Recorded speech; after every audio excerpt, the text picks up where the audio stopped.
Hai, assalamualaikum. Udah lama banget nggak bikin video soal varikokel ataupun soal perkembangannya Jil, karena ibu sibuk banget untuk habilitasi Jil mendengar, meskipun belum begitu banyak progres yang signifikan, tapi alhamdulillah tetap berproses dan berprogres. Di video kali ini, Ibu mau cerita kenapa Jil implan koklea atau kenapa Jil operasi implan koklea. Padahal kan Jil udah pakai alat bantu dengar. Apa alat bantu dengar tidak sebegitu membantunya untuk Jil? Nah, di beberapa video ke depan, Ibu mau cerita mengenai operasi implan kokleanya Jil. Kalau misalnya, tapi disclaimer dulu di depan, kalau misalnya ada kata-kata atau bahasa yang salah dari Ibu, maafin ya, karena kami juga masih belajar untuk mengenai gangguan pendengaran yang Jil derita saat ini. Oke, hmm, kenapa Jil operasi implan koklea? Padahal Jil udah pakai alat bantu dengar dari mulai usia 1 tahun 4 bulan, 1 tahun 5 bulan dia sudah pakai alat bantu dengar. Lalu kenapa sih ibu dan ayah kasih Jil opsi operasi implan koklea? Jadi gangguan pendengaran atau hearing loss yang diderita Jil itu ada di derajat yang profon tinggi. Dia baru bisa mendengar di 100 desibel sebelah kanan dan 110 desibel di sebelah kiri.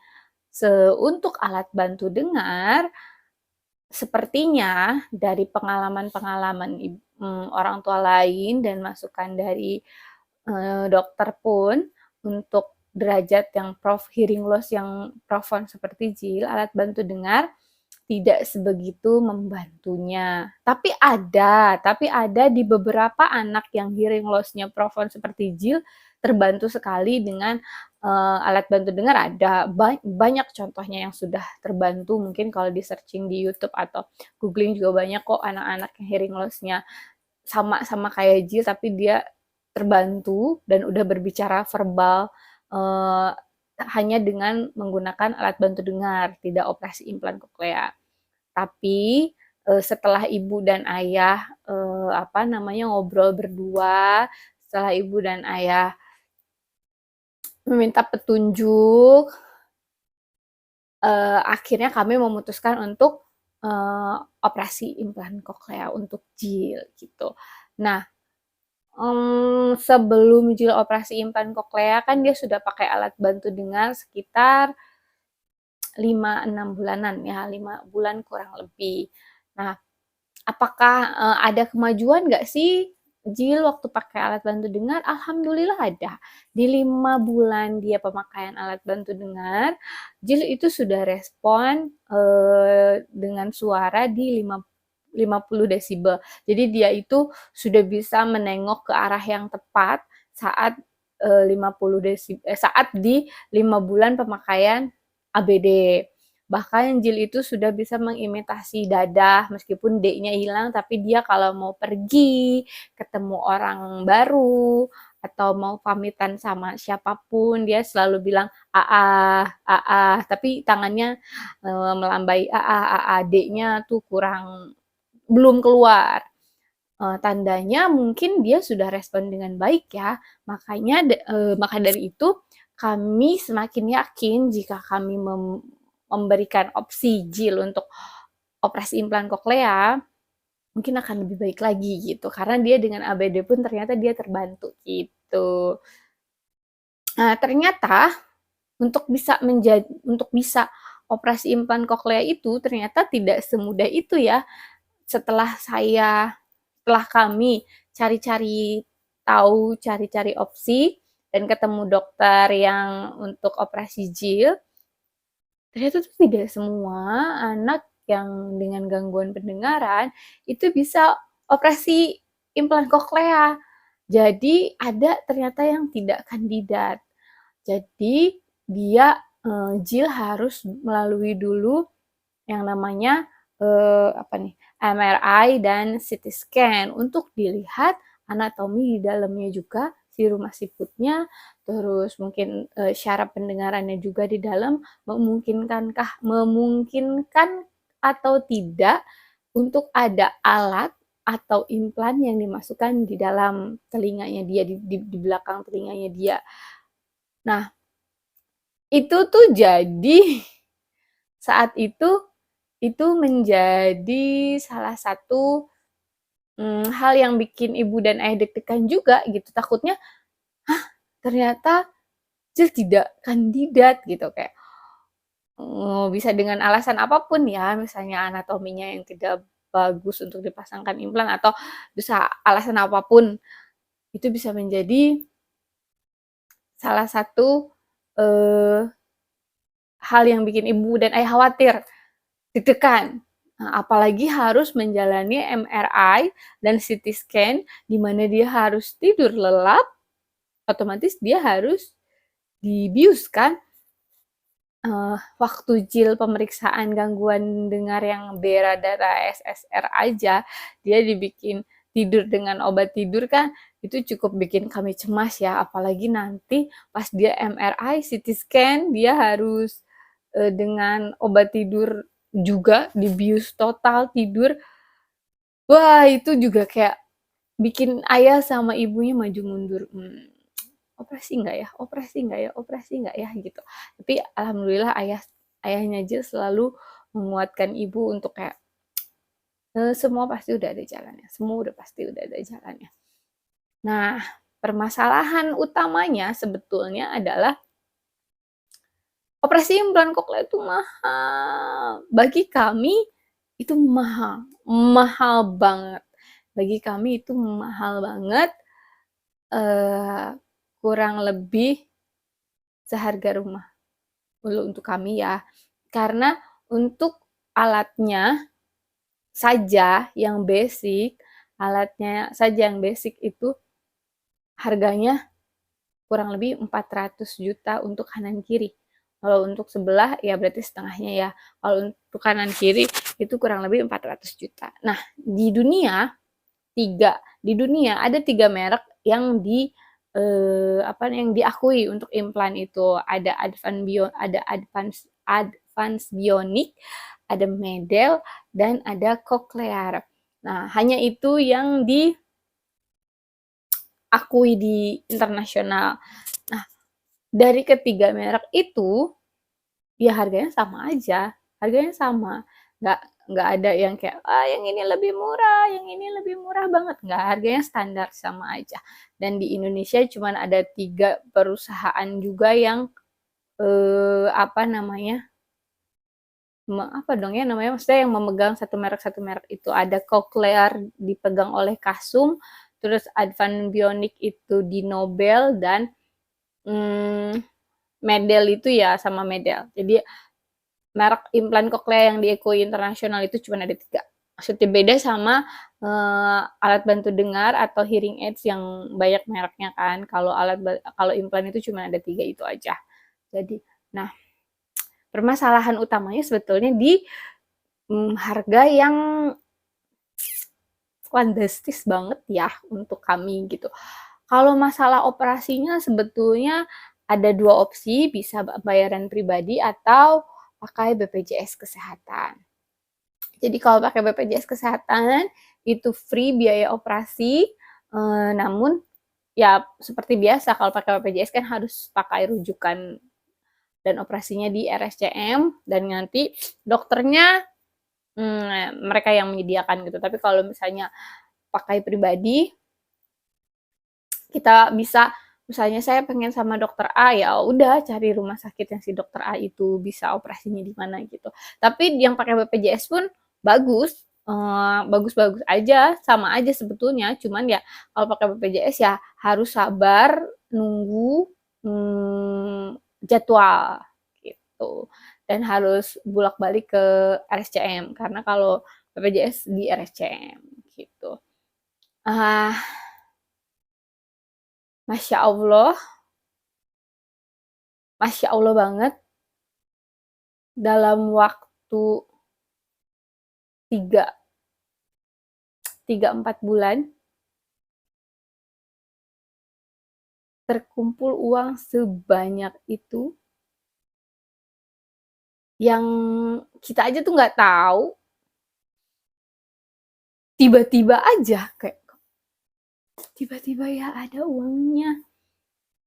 Banyak banget bantuan dari orang-orang, banyak banget orang-orang baik, banyak banget orang-orang yang peduli, banyak banget orang-orang yang kita sebelumnya jarang banget keep in touch, jarang banget ngobrol, tiba-tiba justru dia menjadi garda terdepan saat tahu kami berusaha untuk operasi jil gitu. Kami sedang mengumpulkan biaya untuk jil operasi. Jadi awalnya ayahnya Jil dia mau menjual rumah dan mobil untuk biaya operasi Jil.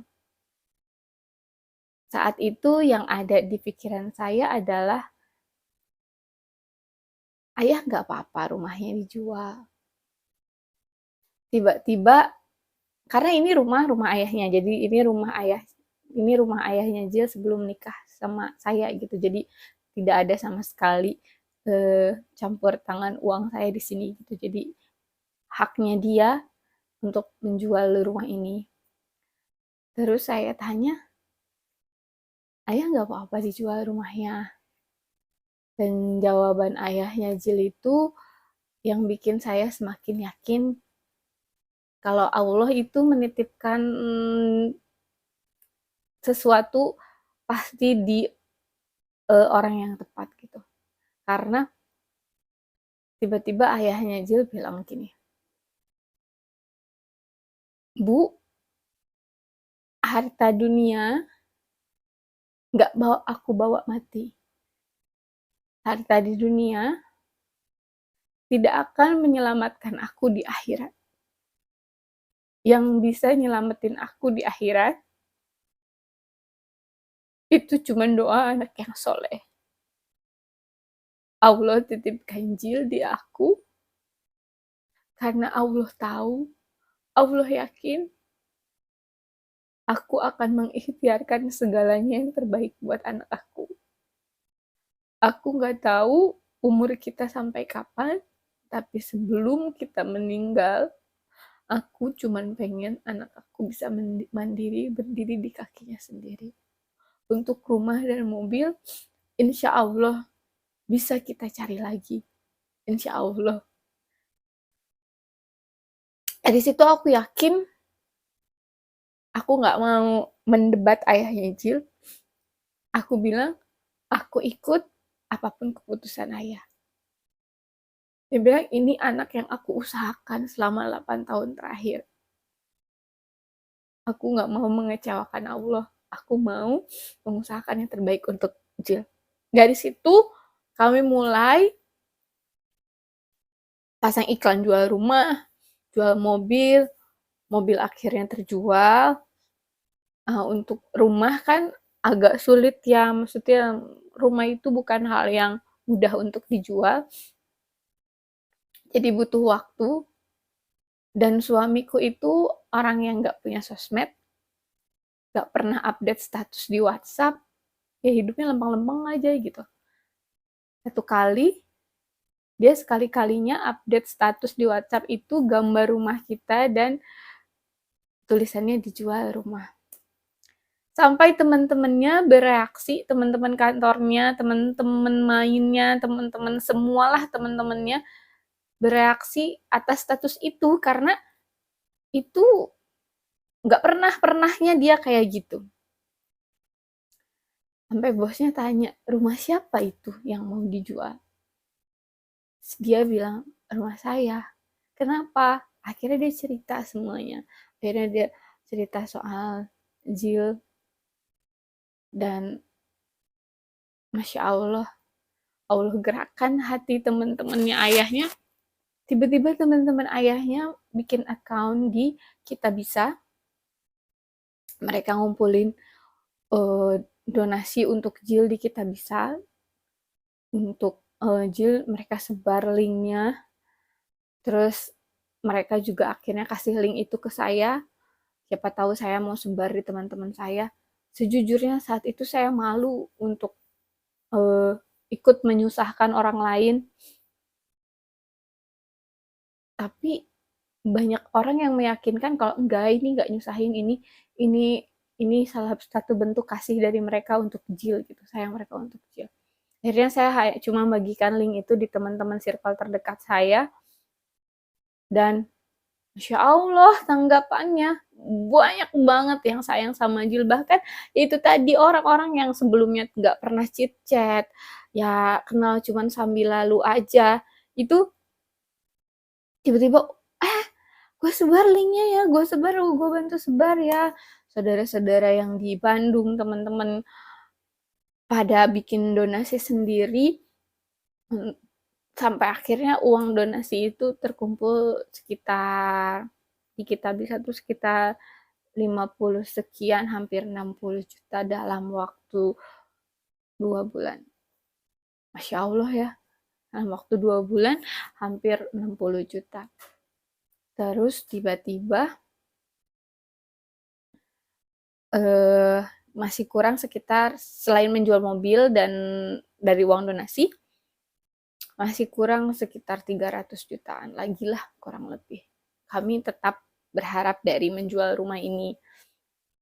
Terus tiba-tiba satu kali bosnya suamiku, atasannya suamiku, dia orang India, nggak bisa bahasa Indonesia. Terus dia tanya ke suamiku, gimana perkembangannya, kenapa asuransi nggak cover dan yang lain-lain, ya karena Jil itu bawaan lahir. Suamiku bilang, entah gimana caranya, mungkin beliau dan direkturnya sama-sama orang India juga, namanya Mr. DJ dan direkturnya Mr. Yas. Entah gimana caranya, mungkin mereka cerita sama kantor pusat suamiku tuh kebetulan di India, kantor pusat di India, mengenai si Jil. Akhirnya satu kali di bulan Desember tahun kemarin, salah satu perwakilan dari India ada yang visit ke Indonesia. Akhirnya suamiku dipanggil, diajak ngobrol, ya kita nggak ada kepikiran apapun ya diajak ngobrolnya juga tentang kerjaan kok, cuman ya seling-selingan nanyain si Jil gitu. Terus kita kasih foto, suamiku kasih foto Jil yang ber-ABD dan kayak gitu, ya sudahlah ya gitu. Seminggu dari situ tiba-tiba suamiku WhatsApp aku di jam kerja, dia bilang gitu, Bu, kantor mau bayarin sisa operasinya Jil. Aku langsung diem, kaku. Terus aku bilang, hah, kurangnya masih 300 juta loh. Terus suamiku bilang, iya, kantor mau bayarin. Aku langsung ya, ya Allah, ya Allah. Oke, lutut aku lemas. Terus aku bilang sama suamiku, oke, kantor kamu mau bayarin. Terus tolong kamu tanyain sama kantor kamu, ini pembayarannya nanti gimana? Apakah potong gaji? Kalau memang harus potong gaji, aku minta tolong sama suamiku untuk boleh nggak jangan terlalu besar potongan gajinya. Ya maksimal 2 juta lah sebulan, nggak apa-apa deh, cicil lama-lama kamu kerja di situ, aku bilang gitu kan. Karena kan kita juga butuh untuk biaya Jil terapi kan tiap bulannya. Jadi aku harus mikirin itu juga karena sekarang suamiku aja yang kerja, aku udah nggak kerja. Jadi boleh nggak cicilan bulanannya jangan terlalu besar. Akhirnya mungkin suamiku sampaikan itu ke ininya, ke atasannya, ke Mr. DJ itu untuk ya istriku bilang boleh nggak cicilannya jangan terlalu besar karena ada biaya terapi Jil juga tiap bulan yang masih harus diikuti oleh Jil gitu. Jadi suamiku minta approval dari Mr. DJ untuk diajukan ke bagian finance-nya biar pemotongannya nggak terlalu besar setiap bulannya. Karena kebetulan si Mr. DJ-nya tidak di Indonesia, jadi semuanya bilangnya by WhatsApp kan. Tiba-tiba Mr. DJ-nya ngebales lagi di WhatsApp, terus suamiku forward ke aku, isi dari WhatsApp-nya adalah, "No, it's free for you." Aku diem kayak, hah? Free? 300 juta? Free kantor kamu mau bayarin? Aku langsung telepon suamiku dong. Terus kata dia, iya. Itu bulan Desember 2022. Dan suamiku bilang ini, kantorku mau bayarin operasi bulan depan, Januari 2023. Karena di Desember ini mereka udah nggak bisa ngeluarin uang karena udah tutup buku. Jadi Januari 2023 mereka baru bisa keluarin uang lagi. Aku langsung ya Allah, kalau Allah sudah berkehendak, kita mintanya sama Allah. Aku tuh semakin yakin kayak, kalau kita yakin akan pertolongan Allah, mintanya ke Allah aja. Nanti Allah yang akan bukakan pintu rezeki, Allah yang akan colek, nggak tahu dari mana. Jadi yakin ya buat semuanya. Yakin. Kami aja masih nggak bisa ngerti itu uang sebanyak itu. Oke, karena videonya terlalu lama, aku akan buat di part 2 mengenai hari operasinya Cil. Hari-hari operasinya Cil. Oke. Dan rumah kami nggak terjual ya. Bye-bye. Terima kasih. Kalau ada yang mau ditanyain soal gangguan pendengaran atau varikokel, boleh di Instagram, DM Instagram @nonamaye-nya 2. Bye-bye. Assalamualaikum. Bocilnya udah pulang sama ayahnya, jadi ibu harus bertugas dulu. Bye-bye. Assalamualaikum.